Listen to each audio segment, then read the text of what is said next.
Très souvent, nous les hommes de Dieu, nous sommes toujours là en train de dire aux fidèles, soyez humbles, ayez un cœur reconnaissant. Mais là où il y a un problème de reconnaissance du leadership, c'est au milieu des hommes de Dieu. Il y a un homme de Dieu ici qui, dans son cœur, est convaincu que celui qui est à gauche, à droite, ne peut jamais l'enseigner.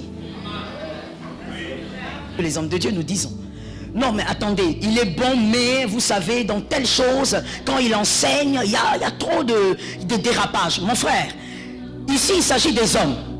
Il s'agit de vases de terre. Vases. Il ne s'agit pas de Jésus ici. C'est-à-dire qu'un seul, il n'y a qu'un seul qui peut enseigner la perfection et dans la perfection. Il s'appelle Jésus de Nazareth. Nous tous, nous connaissons en partie. Et d'ailleurs, permets-moi de te choquer, je peux te choquer. C'est d'ailleurs un esprit insensé que de dire, parce que telle chose il le fait mal, c'est qu'il n'est pas bon. Mon frère, tout homme est imparfait. En célébrant les qualités, nous n'annulons pas les défauts. Nous nous focalisons sur les qualités. Est-ce que quelqu'un m'entend bien? C'est pas parce qu'on a sens un homme qu'il n'a pas de défauts. Même là, quand nous sommes en train de dire, le révérend Rifin nous bénit, l'homme de Dieu nous bénit, l'homme de Dieu de l'autre côté nous bénit. Écoutez, il ne faut pas dans ton cœur en ce moment en train de dire, vous ne les connaissez pas. Nous, on les connaît. Vous êtes de Kinshasa, nous, on est d'ici. On les connaît. Non. Lorsqu'on a sens un homme, on n'est pas en train d'ignorer ses défauts. Nous savons que tout être humain a des défauts. Mais sur la terre, les héros sont héros parce qu'il y a des hommes qui ont vu leur qualité et qui ont rabaissé les défauts. Insistez encore. Reconnaissez le leadership d'un autre. Vous savez, moi ça m'étonne très souvent. Nous les hommes de Dieu, nous sommes toujours là en train de dire aux fidèles, soyez humbles, ayez un cœur reconnaissant. Mais là où il y a un problème de reconnaissance du leadership, c'est au milieu des hommes de Dieu. Il y a un homme de Dieu ici qui, dans son cœur, est convaincu que celui qui est à gauche, à droite, ne peut jamais l'enseigner. Je dois le dire. Il est juste à tes côtés là. Il n'est pas loin. Judas n'est jamais loin. On a un problème de reconnaissance par rapport au leadership dans la francophonie. Non, c'est une parenthèse. Ce n'est pas de ça que je parle. Lorsque Dieu dit, tu seras la tête et non la queue, il n'a pas dit que tu seras le meilleur en tout. Tu ne peux pas être meilleur en tout. Tu dois avoir l'humilité et même l'intelligence, parce que j'appelle cela de l'intelligence, de reconnaître que tu es la tête dans ton domaine de prédilection, mais dans un autre, il y a aussi une autre tête. Est-ce qu'un homme de Dieu a pu m'entendre? Est-ce qu'un homme de Dieu a pu m'entendre? Tu dois avoir l'humilité de reconnaître qu'en ce moment, comme on l'a dit, saisir la saison, lire la saison, qu'en ce moment à Brazzaville, il y a certains leaders.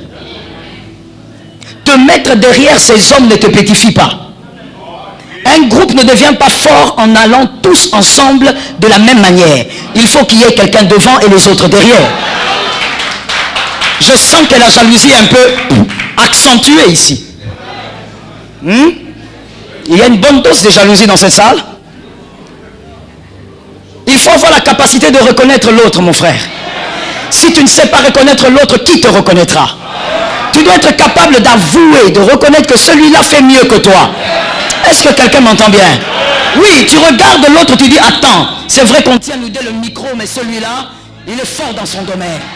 Ça te grandit. Ça te grandit. Est-ce que quelqu'un m'entend bien? Tu dois avoir un esprit, parce que c'est toi le berger. C'est toi le leader de l'église locale.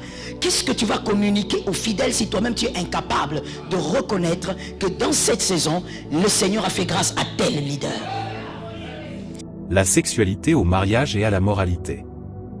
Matthieu 19 versets 5 à 6. C'est pourquoi l'homme quittera son père et sa mère et s'attachera à sa femme et les deux deviendront une seule chair. Ainsi ils ne sont plus deux mais une seule chair. Que l'homme donc ne sépare pas ce que Dieu a joint. 1 Corinthiens 6 versets 18 à 20 dit fuyez l'impudicité. Quelque autre péché qu'un homme commette, ce péché est hors du corps, mais celui qui se livre à l'impudicité pêche contre son propre corps.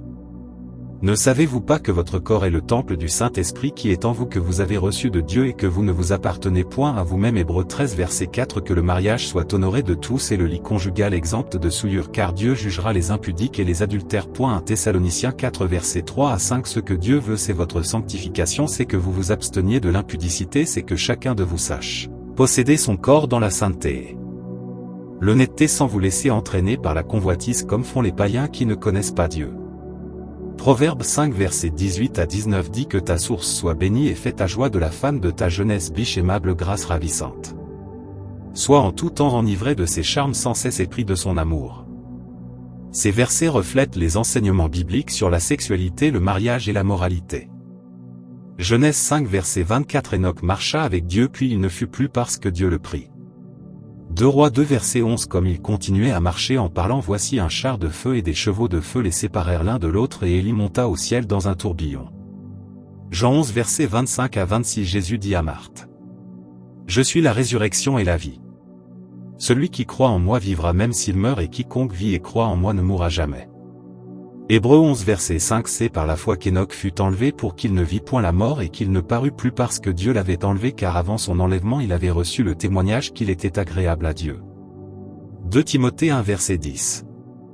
Mais qui a été manifesté maintenant par l'apparition de notre Sauveur Jésus-Christ, qui a détruit la mort et a mis en évidence la vie et l'immortalité par l'Évangile. 1 Corinthiens 15 versets 53 à 54. Car il faut que ce corps corruptible revête l'incorruptibilité et que ce corps mortel revête l'immortalité. Lorsque ce corps corruptible aura revêtu l'incorruptibilité et que ce corps mortel aura revêtu l'immortalité, alors s'accomplira la parole qui est écrite: La mort a été engloutie dans la victoire. 1 Jean 2 verset 25. Et la promesse qu'il nous a faite, c'est la vie éternelle. Ces versets reflètent différentes perspectives sur l'immortalité et la vie éternelle dans le contexte des enseignements bibliques et des hommes de Dieu. Les hommes de Dieu immortels ne correspondent pas à une notion courante dans la plupart des religions ou des croyances. Les conceptions religieuses varient considérablement d'une culture à l'autre, mais généralement l'immortalité est souvent associée à des figures divines ou à des êtres surnaturels plutôt qu'à des êtres humains. Si vous avez des questions sur des figures religieuses spécifiques ou des concepts liés à l'immortalité dans une religion particulière, n'hésitez pas à demander des informations plus précises. Les hommes de Dieu immortels ne correspondent pas à une notion courante dans la plupart des religions ou des croyances. Les conceptions religieuses varient considérablement d'une culture à l'autre, mais généralement l'immortalité est souvent associée à des figures divines ou à des êtres surnaturels plutôt qu'à des êtres humains. Si vous avez des questions sur des figures religieuses spécifiques ou des concepts liés à l'immortalité dans une religion particulière, n'hésitez pas à demander des informations plus précises. Merci Pasteur Joël pour cet enseignement. Merci d'avoir suivi jusqu'à la fin. Que Dieu vous bénisse. C'était Communion chrétienne. Pour plus de communion.